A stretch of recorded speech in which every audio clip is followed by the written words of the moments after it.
भगवान भक्तीगडावर आयोजित दसरा मेळाव्यात मंत्री पंकजा मुंडे यांनी आरक्षणाला विरोध नाही, मात्र आमच्या ताटातलं घेऊ नका असं वक्तव्य केलं।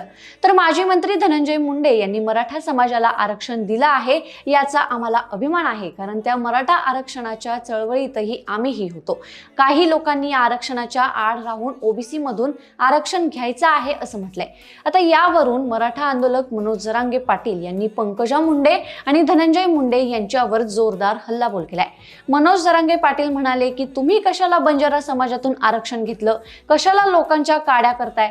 बीड जिल्ह्यातले मराठ्यांचे लोक आता आणखी शहाणे होतील। तुम्ही मला काय बोलता, आम्हाला ओबीसीचं खायचं तर तू कशाला बंजारा समाजाचं खातो। तू माझ्या नादी लागू नको, शहाणपणा करायचा नाही, तू तिकडे नीट राहायचं। रक्ताने हात माखलेल्यांनी माझ्या जातीवर बोलायचं नाही असं मनोज जरांगे यांनी म्हटलंय।